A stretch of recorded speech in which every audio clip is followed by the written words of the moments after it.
Okay, so one of my favorite things to do is soup, because it's really forgiving.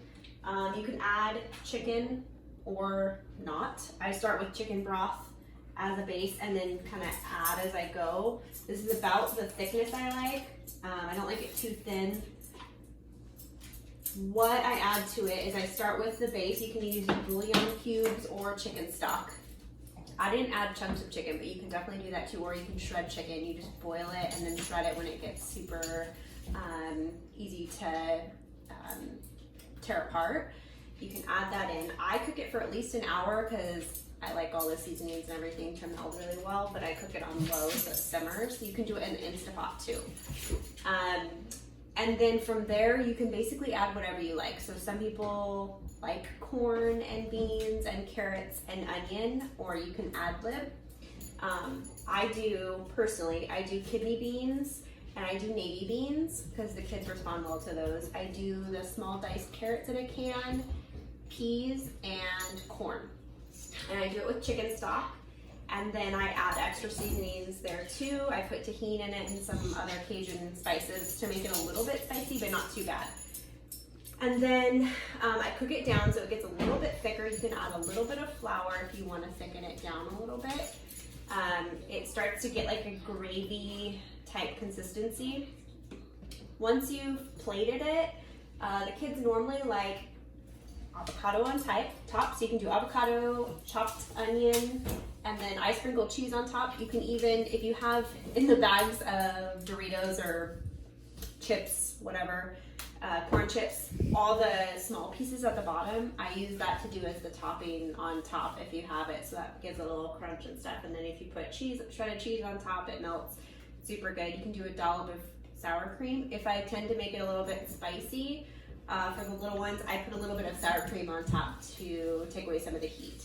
So once again, super easy. I like to cook it about an hour, so I would try and plan on that. If you want a pre-cooked chicken, take 3 chicken breasts.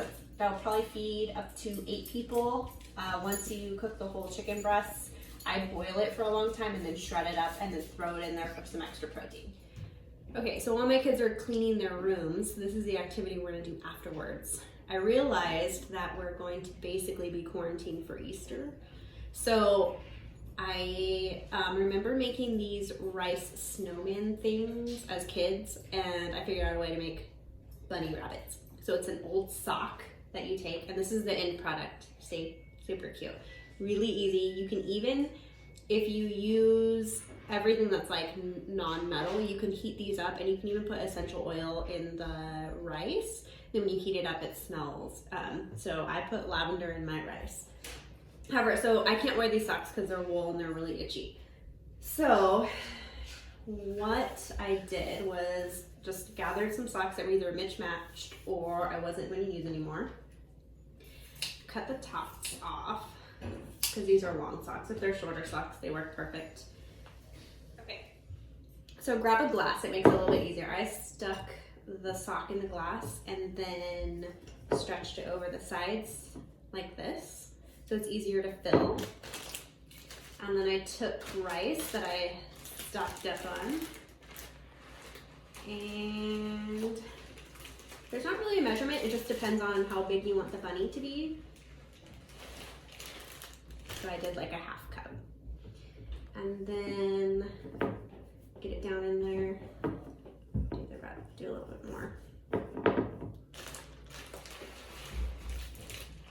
Make a mess, you know.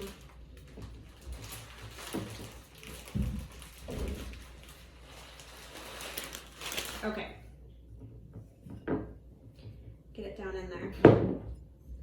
Okay, so if it's a really thin sock, you can tie the top of it, or if it's a thick sock, you can just take and get a little rubber band or a string, whichever you have. Rubber band, string. I've got these little like hair things that work perfect. So tie it around 2 or 3 times, depending on the rubber band. Okay. All right, so you're ending up like this, and this is full of rice. So you're gonna take and you're gonna do a bigger portion on the bottom and a smaller portion on top. We'll try the string for this part. I did rubber bands on the first one that I did, but I'm gonna do a string.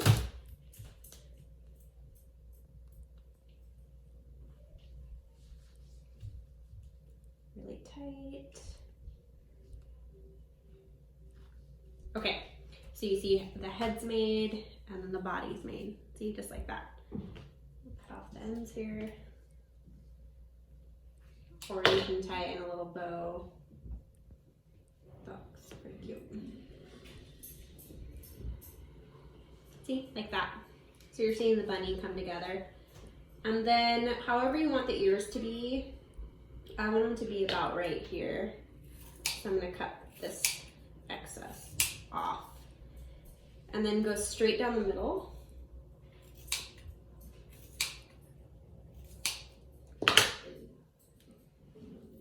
And you've got your little bunny ears, and you can make them as big or as little as you want, just depending on what you cut off the top.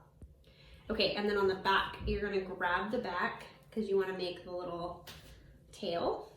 And I like these socks because it's already pink on the bottom. And I'm gonna grab a rubber band for this part. But you can use string too if that's what you have. Twine would work really well too because it's strong. See the little?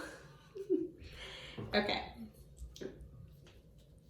And there he sits with his cute little ears. Okay, now an additional thing you can do is if you have buttons lying around, you can sew buttons on for the eyes. I have little glitter puffy paint. You can use permanent marker, anything to make eyes, a nose. You can do whiskers if you really want to get crazy with it. Basically, there's your starting point of your little bunny rabbit. See? And you can decorate them however you want. Really super easy for the kids to do. There you have it.